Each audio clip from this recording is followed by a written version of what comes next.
चर्चा की। और हाँ, पिछले हफ्ते कमजोरी दिखी थी।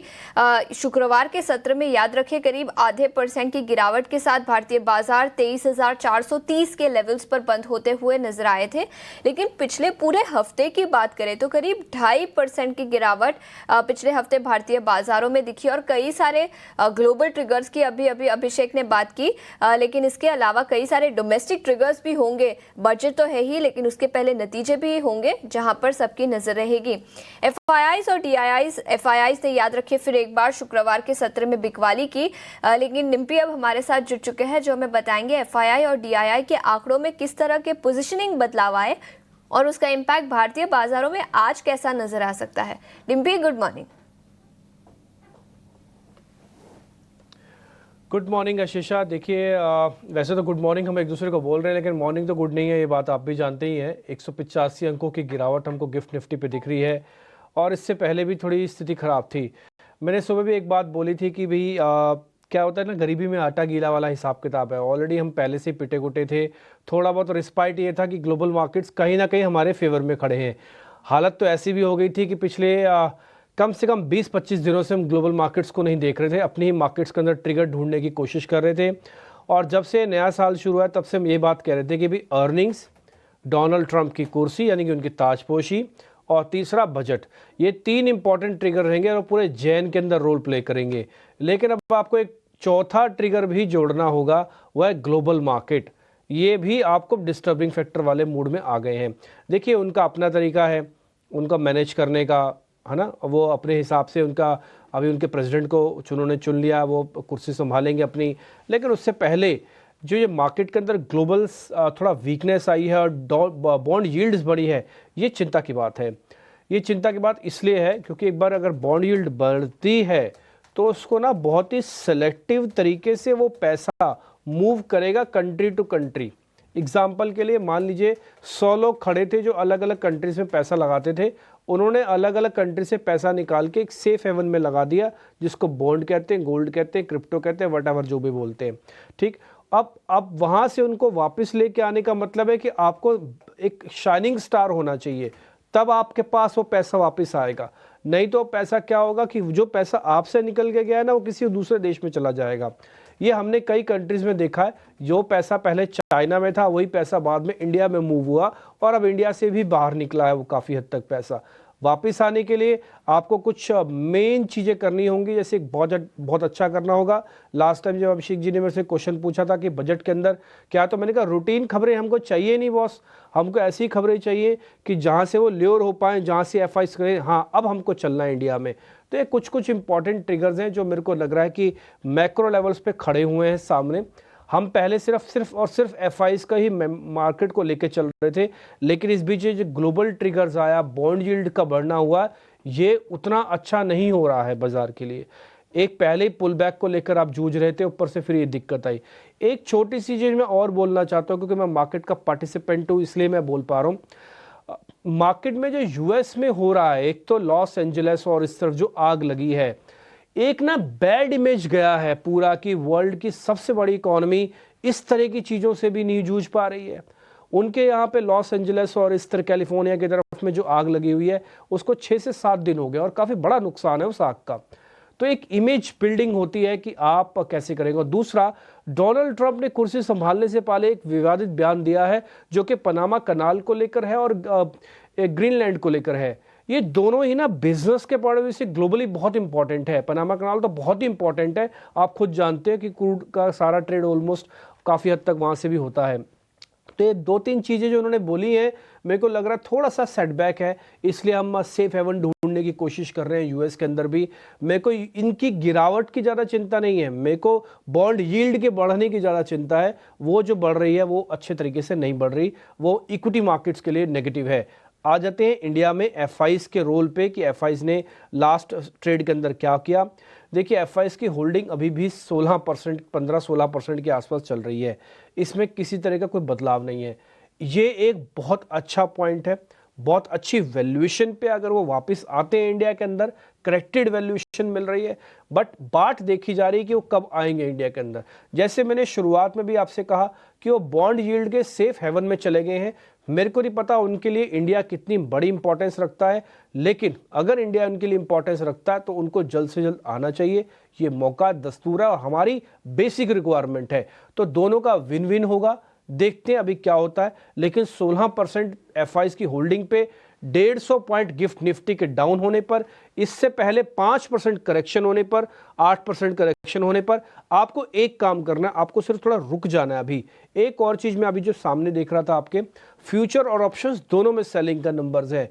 फ्यूचर ऑप्शंस में जब जब सेलिंग होगा रजिस्ट्रेशंस पक्के होंगे, तो इसलिए कोई जल्दबाजी ना कीजिए, आराम से शांति से बैठिए। अभी मेरे को लगता नहीं कि बाजार को किसी तरह की कोई जल्दबाजी है। अर्निंग्स अपना रोल प्ले करेंगी, बजट अपना रोल प्ले करेगा, और अब ध्यान रखा जाए यूएस की मार्केट्स भी अपना रोल प्ले करेंगी, including bond yields. Bond yields अगर नहीं बढ़ी होती तो मेरे लिए कोई ज़्यादा दिक्कत की बात नहीं, मैं इसको एक रूटीन गिरावट मानता, लेकिन पैसा निकल के सेफ हेवन में जाना ये अच्छी बात नहीं है। तो थोड़ा सा प्रेशर मेरे को लग रहा है अभी आएगा, या प्रेशर है उसको सस्टेन करना होगा, झेलना होगा। आपको एक चीज़ डेवलप करनी है, मैंने ऐसी गिरावट कई बार देखी है मार्केट में, लास्ट में आप ही जीतोगे। एक चीज़ आपको डेवलप करनी है, वो ये है कि अपने मार्जिन्स को और अपनी लिक्विडिटी को किसी तरह से आप मैनेज करो। आप, मैं समझ सकता हूँ कि मुश्किल काम होता है, मैं आज थोड़ा वैसे होकर जो बोल रहा हूँ कि भाई ठीक है, मान लीजिए अगर फंसा हुआ बंदा होता है वो क्या सोच रहा होता है। तो मैं, क्योंकि आप सोमवार से गिरना शुरू हुए थे, आपको पता ना, सोमवार आपकी मेजर कैंडल बनी थी, उसके बाद आप शुक्रवार भी आपकी मेजर कैंडल बनी, तो एक दिन की भी रिस्पाइट नहीं मिली, सिर्फ मंगलवार को छोड़ के आप बैक टू बैक टूटे। तो मार्जिन्स की कॉल आएंगी। शुक्रवार को मेरे को पता लगा काफ़ी सारे ब्रोकर्स ने अपने क्लाइंट्स को फ़ोन किया कि भैया पैसा थोड़ा अरेंज कीजिए, नहीं तो हम आपका ज़्यादा हेल्प नहीं कर पाएंगे, थोड़ा थोड़ा पैसा आप वापस डालिए सिस्टम में। तो ये सारी चीज़ें आ रही हैं। आज सुबह गैप डाउन हो गया तो और ट्रिगर हो जाएगा, तो इसलिए सौदे जितने संभाल सकते हो उतने संभालो, बस यही मैं अभी तो कहना चाहता हूँ। ठीक है, ठीक है। ये समग्रता में आपके लिए पूरी की पूरी एनालिसिस, और निश्चित तौर पर यूएस में जो 10 ईयर की जो बॉन्ड यील्ड है वो पहुंच गई है 4.76 पर, और आशंका इस बात की है 2023 में ट्रेडर्स ने, बाजार ने 5% से ऊपर के स्तर देखे थे, तब बाजार में भारी बिकवाली भी यूएस में हुई थी, और डर उसी बात का है कि अगर उसके नियर कहीं जाके पहुंचता है तो आपकी भी टेंशन निश्चित तौर पर बढ़ने वाली है। लेकिन डिम्पी, मैं आपको गुड मॉर्निंग कहूँगा, और आज देखिए लोहड़ी का पर्व है, आपको बहुत बहुत बधाई है। आज प्रयागराज में महाकुंभ की शुरुआत भी होगी, तो देखिए बाजार की नेगेटिविटी है, लेकिन हाँ, अपनी संस्कृति, अपने कल्चर से जुड़ने का अच्छा मौका है। ये दिन इस माने में खास हो जाता है। बाजार में एक बात और चल रही है कि क्या हम बेयर मार्केट की गिरफ्त में जा रहे हैं, क्या 23,000 का स्तर भी टूट जाएगा?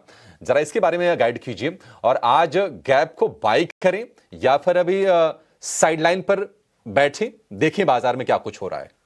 देखिए, अभी तो आपको लोहड़ी की बहुत बहुत बधाइयाँ, लख लख बधाइयाँ। मैं, हमारे यहाँ पे अच्छे से मनाया जाता है। मैं बायकास्ट पंजाबी हूँ, तो हमारे आज घर में अच्छा फंक्शन है एक, तो मैं चाहूँगा, मैं चलो एक छोटी सी तस्वीर भी आपको मैं कल भेज दूँगा, और आपको मैं आज ही लोहड़ी की बहुत बहुत बधाइयाँ ज़रूर देना चाहूँगा। और मकर संक्रांति कल है, तो कल काफ़ी जगह पतंग भी उड़ेंगी, बहुत सारी जगह होगा। और मैं बोलूँगा मार्केट को एक किनारे पे रखे ना, आप इन सब पर्वों को एंजॉय कीजिए। साल में एक बार आने वाले पर्व हैं, ना जाने कब फिर मौका मिले ना मिले, तो इसलिए मार्केट तो चलता रहेगा। इन पर्वों को आप खूब अच्छे से एंजॉय करो, ये तो होता ही रहेगा, ऊपर नीचे, ना मेरे ना आपके कहे से ये रुकने वाला है ना चलने वाला है, इसलिए इसको अपनी गति से चलने दो। हम अपनी गति से अपने त्योहारों को साथ मनाएं।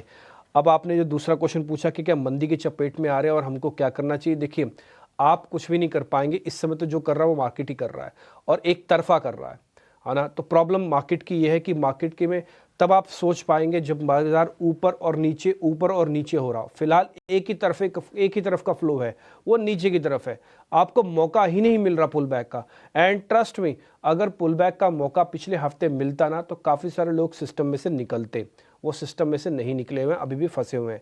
मैंने एक चीज़ आपको बताई थी और आपको एग्जाम्पल देके बताया था, क्योंकि आप पहाड़ पे आते जाते हैं, इसलिए आपको एग्जाम्पल देके कि आपके पीछे वजन बहुत है, आप चल नहीं पाएंगे जब तक उस वजन को कम नहीं करेंगे। वो वजन था ओपन इंटरेस्ट का। जब ये सीरीज शुरू हुई ना, तो करीब 5 लाख से ज़्यादा के कॉन्ट्रैक्ट ओपन इंटरेस्ट में खड़े हो गए, और मैंने एक वर्ड का इस्तेमाल किया था कि रिटेल खचाखच भरे हुए हैं मार्केट के अंदर, और एफआईज है नहीं। आपको ट्रांसफर चाहिए, रिटेल को जाना होगा, एफआईज को आना होगा। एक वीक हैंड निकलेगा, स्ट्रांग हैंड तभी सिस्टम के अंदर आएगा। ऐसे कभी नहीं हो सकता कि आपके पास बैठने की 6 ही कुर्सियां हो और आपने पहले से 5 आदमी बिठा रखे हो, फिर 3 मेहमान आ जाए तो उनको आप कहाँ बिठाओगे? तो आपको 1-2 कुर्सी तो खाली करनी पड़ेगी शिष्टाचार में। तो शिष्टाचार वाली कुर्सी खाली नहीं हुई तो एफआई सिस्टम में अवेलेबल भी नहीं है, और वही रिटेल अब अपनी लॉन्ग पोजीशन से मुश्किल में फंसा हुआ है। मैं फिर भी बोलूँगा कि ये जो ओपन इंटरेस्ट की पिक्चर है उसमें कोई मेजर अभी भी बदलाव नहीं हुआ है। दूसरा पॉइंट, अभी भी आप कोई ज़्यादा एक्सपेरिमेंट ना करें। हमने कभी भी नहीं बोला पिछले 10 से 15 दिनों में क्या बाय करें, भले आप हमारा वीडियो उठा के देख लीजिए। हमने आपसे सिर्फ एक वर्ड इस्तेमाल किया था, वो है एक्युमुलेट, इकट्ठा करना, एकत्र करना। हमने कहा था कि 10 लोगों की 10 लॉट की कैपेसिटी है तो एक एक लॉट अपनी जेब में डालते जाओ। अब अगर वो आपने डाला है तो मैं कम से कम एक चीज़ की सहानुभूति रखूंगा और एक चीज़ की खुशी भी होगी मेरे को कि हमारे पास माल बहुत महंगा नहीं है, बहुत ज़्यादा नहीं है। काफ़ी सारे लोगों का कैलकुलेशन थी कि नहीं इस लेवल से बाय आ जाएगा, इस लेवल से।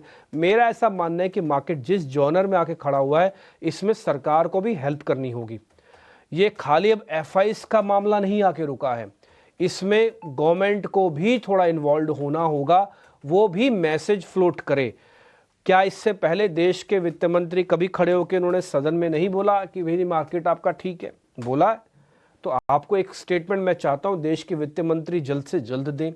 क्या इससे पहले कभी आपने मार्केट में खबरें नहीं सुनी कि एलआईसी ने आके बाय कर लिया मार्केट के अंदर? वो खबरें कहाँ हैं? वो खबरें मिस हैं अभी भी। वो खबरें सिस्टम में वापस आनी चाहिए, ये जल्दी आनी चाहिए। इसको डैमेज कंट्रोल कहते हैं। डैमेज आपकी आंखों के सामने और आप कंट्रोलिंग वाले काम नहीं करेंगे तो देखिए डैमेज तो होगा ही, और हो भी रहा है। तो मैं बस एक ही चीज़ पे रोकूंगा यहीं पे। मेरे पास आज नंबर्स भी नहीं है बताने के लिए क्योंकि गैप बड़ा है और इससे पहले आप फिगर आउट हो। तो आप सिर्फ ये कर सकते हो कि 23,300 का एक पैनिक लो लगा हुआ है। आज अगर हम 23,300 के आसपास भी रुक जाएं, I repeat myself, 23,300 panic low लगा हुआ है, 23,300 के आसपास भी दिन भर की उठापटक से हम रुक जाए तो आप समझ लेना इस बहुत बड़ी सुनामी को आपने बहुत अच्छे से एब्जॉर्ब कर लिया। 23,300 के नीचे आप जाके बंद होते हैं तो मैं मानूंगा कि फिलहाल अभी डैमेज कंट्रोल की कोई प्रोसेस ही शुरू नहीं हुई, थोड़ा वो डैमेज और हो सकता है। मैं अपने वर्ड को फिर से रिपीट करूंगा, आपको एक्युमुलेट करना है, धीरे धीरे करके इकट्ठा करना है, ज़्यादा बड़ी पोजीशंस नहीं लेनी। ठीक है, ये लेवल्स जहां पर आपको अपनी नजर रखनी चाहिए। लेकिन बैंक निफ्टी की बात करें तो यहां पर भी भारी गिरावट शुक्रवार को दिखी थी। करीब 750 अंकों की गिरावट के साथ 48,730 के पार के आसपास निफ्टी बैंक बंद होता हुआ नजर आया। डिम्पी, यहां पर कहां पर नजर रखनी चाहिए, कौन से लेवल्स पर नजर रखें और रणनीति किस तरह की बनानी चाहिए? देखिए बैंक निफ्टी के अंदर पहले काफ़ी स्ट्रेंथ थी आशीषा, लेकिन बाद में वीकनेस में तब्दील हुई और एक्स्ट्राऑर्डिनरी वीकनेस हुई। देखो आप निफ्टी कोशिश कर रहा था लेकिन बैंक निफ्टी ने ख़राब किया उसको। अच्छा अभी भी आप देखोगे तो 1,70,000 कॉन्ट्रैक्ट इसके अंदर खड़े हैं और शॉर्टिंग बहुत जम के हुई है। आपके पास बैगेज बहुत है, ट्रस्ट मी। आपके पास ना आपकी पीठ पे इतने शॉर्ट्स बैठे हुए हैं कि आप चलोगे ही नहीं, आप चल ही नहीं पा रहे हो। इन पीठ वाले शॉर्ट्स को निकालना होगा सिस्टम से बाहर, नहीं तो इतना डिस्टर्ब करके रखेंगे कि आप चल ही नहीं पाओगे। फिलहाल लेवल्स की मैं आज बात नहीं बोलूँगा क्योंकि लेवल्स ऑलरेडी हम काफ़ी तेज़ी से पिट रहे हैं। और एक और चीज़, हमने एक ही महीने के अंदर करीब 9% का गेन लॉस किया है ना, यानी कि जितना गेन आपने साल भर में किया उतना ही लॉस आपने एक महीने में किया है। तो स्थिति कितनी गंभीर है आप इसी से अंदाज़ा लगा सकते हैं कि साल भर की हुई मेहनत एक महीने में चली गई। और आज भी आप गिफ्ट निफ्टी फॉल देख रहे हैं। मेरा ऐसा मानना है कि जो फॉल होगा वो बैंक निफ्टी के लिए एक संजीवनी लेके आ सकता है, क्योंकि जिस जगह पर हम पहुंच गए उस जगह पर जस्टिफिकेशन ऑफ अ लेवल्स बहुत अच्छे से बनता है। मैं ये तो नहीं कहूँगा कि आप एकदम से कूद के आ जाओ और अपने पैसे का अरेंज करो, अपनी एफडी तोड़वा के मार्केट में लगाओ या कहीं से फंड रेज करो। मैं इतना ज़रूर कहूँगा कि अगर आपने माल ले रखा है उसको संभाल लो, और अगर माल नहीं ले रखा, मान लो नहीं भी ले रखा है, आप बहुत सज्जन हैं और आप इस तरह की गिरावट से बचे भी और आप बहुत लकी भी हैं, आपको ये लेवल मिल रहा है, तो आप शुरुआत कर सकते हो। वो शुरुआत एकदम से उतरने की नहीं करनी है, वो धीरे धीरे एक्युमुलेशन की करनी है। आप ऐसा ही सोचिए, आप कभी हरिद्वार या कहीं इधर गए हैं नहाने के लिए, स्नान करने के लिए कभी जाए ना, तो जब स्नान करने की प्रक्रिया वो ये है कि आप पहले एक चैन पकड़ते हैं, चैन पकड़ के धीरे धीरे करके एक सीढ़ी नीचे उतरते हैं, क्योंकि आपको पता नहीं है कि वो सीढ़ी कितनी गहरी है और वो गंगा जी का तल कहाँ तक पहुँचेगा आपके पास। तो आप एक एक स्टेप करके नीचे उतरते हैं। तो ऐसे ही आपको मार्केट में उतरना है। आपको और मेरे को दोनों को नहीं पता कि बाजार अभी कितना गहरा है, और कोई आदमी ये कह दे कि मैं बता दूंगा कितना गहरा है, तो जरा हमारे पास भी ले आइएगा, हम भी उनसे पूछ लेंगे, रिक्वेस्ट भी कर लेंगे, आप बता दीजिए बेस कहाँ पे है। फिर मैं क्या करूंगा, अब अपना एक मकान बेच के 2 मकान बना लूंगा, क्योंकि वो तो बेस बन जाएगा ना। तो ऐसे कोई बताएगा नहीं आपको, और किसी के पास है भी नहीं फ्रैंकली स्पीकिंग। तो जो गिर रहा है बाजार अभी, उसको फॉल को थोड़ा सा एब्जॉर्ब करते जाओ, कोशिश करो। ले रखा है तो पहले 100-2 बचाओ, नहीं ले रखा तो एंट्री करने की शुरुआत करो, एक्यूमुलेशन से करो। मेरे पास आज लेवल्स बैंक निफ्टी के बताने के लिए, क्योंकि निफ्टी का पैनिक लो बचा हुआ था, इसलिए मैंने 23,300 का लेवल बताया। बैंक निफ्टी को आज देखते हैं कितना गिरता है। और पहला 1 घंटा 2 चीज़ों पे ध्यान रखना। पहला, एक तो गिरने के बाद हम कितना कंसोलिडेट होते हैं, और दूसरा इंडिया विक्स। इंडिया विक्स आज मेरे हिसाब से 16.5-16 तक पहुंच जाना चाहिए। मैक्सिमम मेरे हिसाब से 17 की कैलकुलेशन है जो मैं करके आया हूं, इससे ऊपर नहीं जाना चाहिए। अगर नहीं जाता तो कोई दिक्कत नहीं, मेरे को लगता है कि धीरे धीरे करके मार्केट में सब कुछ चंगा सी होने वाले दिन आ सकते हैं। अब मेहमानों को जोड़ने का समय आ गया। एक्चुअली आज हम थोड़ा लेट भी हुए हैं, क्योंकि बहुत सारी चीज़ें थी, लंबा डिस्कशन था, और थोड़ा मैं भी लेट हो गया आज आप तक पहुंचने में। देवांग शाह इस बीच मेरे साथ जुड़ चुके हैं। देवांग भाई बहुत बहुत शुक्रिया, thank you very much. Levels पूछ के ना मैं आपका समय खराब करूंगा ना अपना, आप मेरे को सिर्फ ये बताइए कि और कितनी गिरावट अभी पेंडिंग है सर। Very good morning. बात करें निफ्टी की तो 23,250 फर्स्ट सपोर्ट है। अगर ये लेवल भी ब्रेक करता है तो 23,150, 23,100 तक के लेवल्स भी देखने मिल सकते हैं निफ्टी में। बैंक निफ्टी की अगर बात करें तो बैंक निफ्टी का ओवरऑल जो ट्रेंड है नेगेटिव है। बैंक निफ्टी ने पहले चार्ट पे दिखा है कि सपोर्ट उसने ब्रेक किया है। बैंक निफ्टी पॉसिबल यहाँ पे और फर्दर करेक्शन और देखने मिल सकता है। 48,300 फर्स्ट सपोर्ट है, 48,100 सेकंड सपोर्ट है, वहां तक के लेवल्स देखने मिल सकते हैं बैंक निफ्टी में। 49,300 नाउ इमीडिएट रेजिस्टेंस है बैंक निफ्टी के लिए।